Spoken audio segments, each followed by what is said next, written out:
E paz, queridos, que Deus abençoe a sua vida poderosamente em Cristo Jesus, nosso Senhor. Amém? Gostaria de hoje, neste vídeo, falar um pouco acerca do dízimo. Tenho visto alguns comentários em alguns vídeos a respeito da obrigatoriedade de se entregar o dízimo na nova aliança. Eu, porém, não concordo com esta obrigatoriedade, até porque o Senhor nos chama à liberdade. Não estou aqui falando contra o dízimo, antes que alguém se levante nervoso, me xingando, né? Não estou aqui pregando contra o dízimo, mas precisamos trazer à luz das Escrituras a verdade. Amém, queridos? Para que possamos entender quais são as ordenanças de Cristo para a igreja. Muitos defendem que o dízimo está na lei, e porque ele está na lei nós temos que cumprir. Ora, se nós vivemos na época da graça e estamos debaixo da graça, ou seja, eu não sou obrigado a cumprir a lei. Se eu, porventura, pregar a respeito do dízimo e colocá-lo como uma obrigatoriedade, porque ele está na lei, eu tenho que fazer com que as pessoas que congregam na minha igreja, elas obedeçam às 613 leis descritas na lei mosaica, tanto as leis morais como as leis cerimoniais. E nós não fazemos isso. Nós não guardamos o sábado como cristãos, nós não apedrejamos homossexuais, por exemplo, se forem pegos, nós não apedrejamos adúlteros, porque nós estamos na época e debaixo da graça. Eu quero que você entenda o seguinte: a lei serviu de aio. O que é aio? Serviu de guia, de tutor para nos conduzir a Cristo. Deixa eu ler alguns textos para que você entenda melhor essa situação. Lá em Romanos, no capítulo 3 de Romanos, diz assim: visto, versículo 20. Não, 19, vamos lá. Capítulo 3, versículo 19. Ora, sabemos que tudo que a lei diz, aos que vivem na lei, o diz, para que se cale toda a boca e todo mundo seja culpável perante Deus. Visto que ninguém será justificado diante dele pelas obras da lei, em razão de que pela lei veio pleno conhecimento do pecado. O que Cristo está querendo dizer? O que a palavra está querendo dizer? A lei aponta para o pecado, porém ela não trazia uma solução para o pecado. Muitas pessoas falam: não, mas Cristo não veio abolir a lei, ele veio cumpri-la. Concordo, ele não veio abrogar a lei, ele veio cumpri-la, e nele foi cumprida a lei. E agora mudou-se o sacerdócio, como está descrito lá em Hebreus, capítulo 6 e 7. Mudando-se o sacerdócio, muda-se também a lei. Ou seja, nós hoje vivemos debaixo da graça de Deus. Nós vivemos em liberdade. A palavra do Senhor diz que aonde habita o Espírito do Senhor, ali há liberdade. Amém, queridos? Por exemplo, lá em Romanos, ainda no capítulo 3, diz assim no versículo 27: onde, pois, a jactância foi de todo excluído porque lei? Porque lei? Das obras? Não, pelo contrário, pela lei da fé. Concluímos, pois, que o homem é justificado pela fé, independente das obras da lei. Amém, queridos? Vamos a outro texto.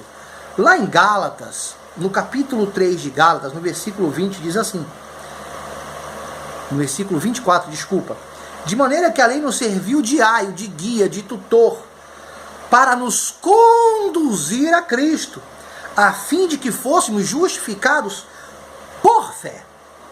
Mas tendo visto a fé, não permanecemos subordinados ao aio, ao tutor, à lei. As Escrituras é clara a respeito disso. Por que eu estou citando esses textos? Porque quando nós falamos da não obrigatoriedade da devolução do dízimo, as pessoas, principalmente pastores, eles se levantam revoltados, falando que nós estamos querendo acabar com a igreja, porque a igreja depende do dinheiro, das ofertas, dos dízimos.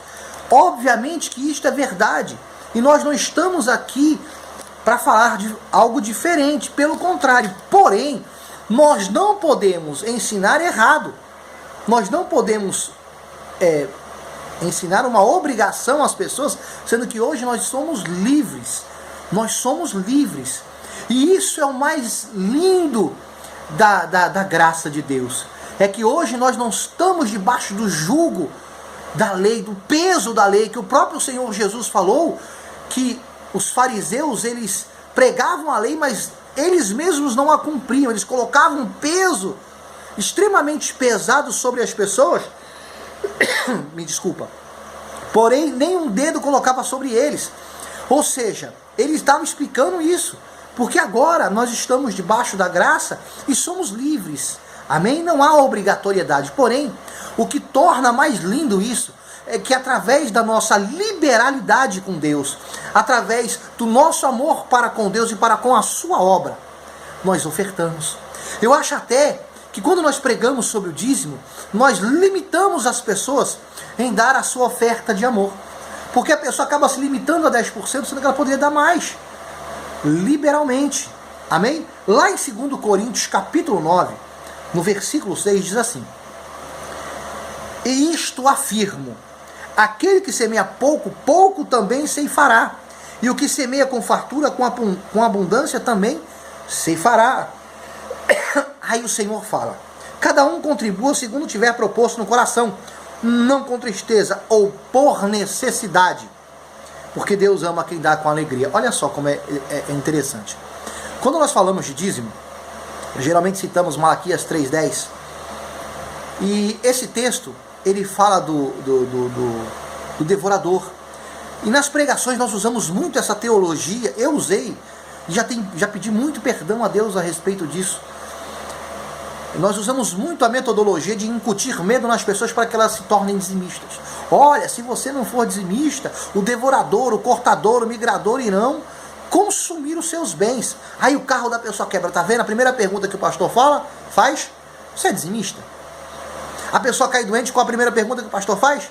Você é dizimista? Veja bem que nós usamos essa teologia do medo para que as pessoas se tornem fiéis a Deus. E aí ela não faz com singeleza de coração, ela não faz por amor, ela faz por obrigação. E me perdoe, obrigação não se faz na igreja, se faz na macumba. Concorda comigo? E aí o texto continua, no versículo 8. Deus pode fazer-vos abundar em toda graça, a fim de que, tendo sempre em tudo ampla suficiência, superabundeis em toda boa obra, como está escrito: distribuiu, deu aos pobres, a sua justiça permanece para sempre. Ora, aquele que dá semente, oferta, amém? Ao que semeia, ou seja, quem semeia a palavra, pastor, o apóstolo, o bispo, enfim, para alimento e pão para alimento, também suprirá e aumentará a vossa sementeira. O que é a vossa sementeira? O seu trabalho, da onde sai o seu sustento, o seu rendimento. Deus irá abençoar o seu trabalho, aonde sai o seu sustento, e multiplicará os frutos da vossa justiça, enriquecendo-vos em tudo para toda generosidade, a qual faz que por nosso intermédio sejam tributadas graças a Deus. Amém? Veja como é interessante. Esse texto fala de liberalidade, de espontaneidade, de voluntariedade no ato de ofertar. Não fala de obrigação. Aliás, nos textos dos apóstolos, seja nas cartas paulinas, seja nas cartas de Pedro, seja nas cartas de João, nas 3 epístolas de João, nós não vemos menção nenhuma ao dízimo. Aliás, nós não vemos menção nenhuma ao dízimo, nem pelo Senhor Jesus, nem no livro de Atos. Muitos citam o texto de Mateus 23, dizendo que o Senhor Jesus ali corrobora o dízimo. Porém, entendamos uma coisa, naquele contexto, ele está lidando com fariseus, ele não está falando para a igreja, não é uma ordenança para a igreja, ele não está se dirigindo à igreja, ele está se dirigindo aos fariseus, que davam dízimo, mas negligenciavam a fé e o amor. Que era o melhor que eles cumprissem o dízimo, mas não negligenciassem nem a fé, nem o amor. Então Jesus não corrobora. Agora pensa comigo, vamos pensar, vamos fazer um raciocínio. Eu sei que você é uma pessoa inteligente. Se essa doutrina fosse tão importante para a igreja, tão importante, a ponto de se tornar uma doutrina, uma lei para a igreja, uma ordenança para a igreja? Por que Jesus não foi claro? Por que Jesus não falou? Sendo que ele foi claro sobre salvação, sobre arrebatamento, sobre o pecado, sobre o inferno. Jesus foi extremamente claro sobre as doutrinas a qual ele queria pregar e ensinar. E por que ele não foi claro ao falar do dízimo? Da mesma forma, se é uma ordenança para a igreja, sendo que os apóstolos pregaram muito sobre oferta. Tanto é que eu li o texto agora. Por que eles não ensinaram e não pregaram o dízimo? Você entende que não é uma obrigatoriedade? Obviamente. Agora vamos ao texto de 2 Coríntios 9.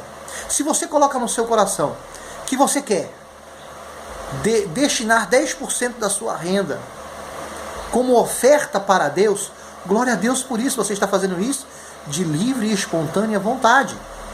E isso é agradável aos olhos do Senhor. Você não está sendo coagido para fazer e nem obrigado.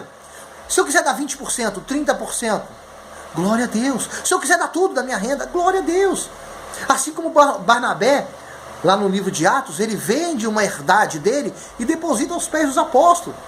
Não foi uma obrigatoriedade.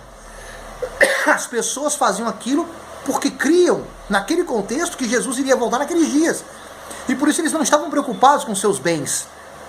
Há uma corrente, inclusive, teológica, de biblicistas que dizem que porque a igreja de Jerusalém fazia essa prática de dar tudo, chegou um tempo em que ela ficou tão pobre que ela teve que ser socorrida pelas outras igrejas. Paulo pediu oferta para os pobres de Jerusalém, porque a igreja não conseguia mais se manter. Amém? Então veja bem, a liberalidade atrai a mão de Deus, a bênção de Deus sobre a sua vida. Isso é óbvio. Não há obrigatoriedade de você ser dizimista. Mas se você o faz por amor, por espontaneidade, por voluntariedade, por amor à obra de Deus, por amor ao seu Deus, Deus irá abençoar a sua sementeira e fazer de você uma pessoa abençoada, porque isso é do interesse de Deus, que você seja uma bênção nessa terra. Amém? Então, quando falarem para você que você é obrigado a dar o dízimo, use os textos que nós ensinamos aqui.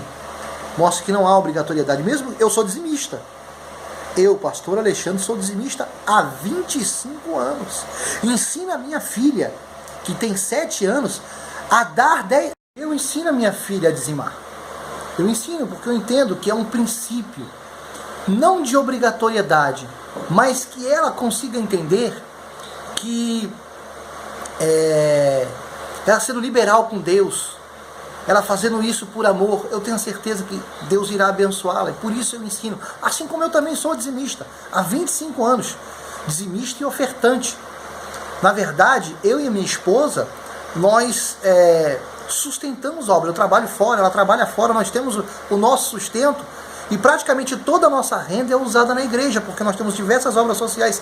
E Deus não deixa faltar nada para nós. Nada. Graças a Deus. Nós temos uma vida muito abençoada, uma prosperidade real e verdadeira. Uma prosperidade em todos os campos da nossa vida. Na nossa família, na nossa casa, no nosso casamento, em tudo que fazemos, Deus tem prosperado. E isto é o conceito de prosperidade bíblica. Bênção completa em todas as áreas da nossa vida, não somente na área financeira. Isso vem com a liberalidade, com o coração no altar, com uma vida no altar, com uma vida com Deus e com amor às almas, não à igreja, mas às almas. Porque quando nós amamos as almas, quando nós queremos que as pessoas se salvem, que elas conheçam a verdade, nós ofertamos na igreja para que missionários sejam enviados, para que a igreja continue expandindo o reino de Deus na terra, enfim. Nós praticamos isso. Outra coisa, agora eu quero me dirigir aos meus amigos pastores, aos meus irmãos e companheiros de batalha. Olha, queridos, se você acha que o rendimento da sua igreja vai cair, porque se eu pregar contra isso que o senhor está falando, as pessoas vão parar de ser dizimistas. Ora, se essas pessoas pararem de ofertar na igreja, é sinal que elas não são nascidas de Deus, elas são avarentas.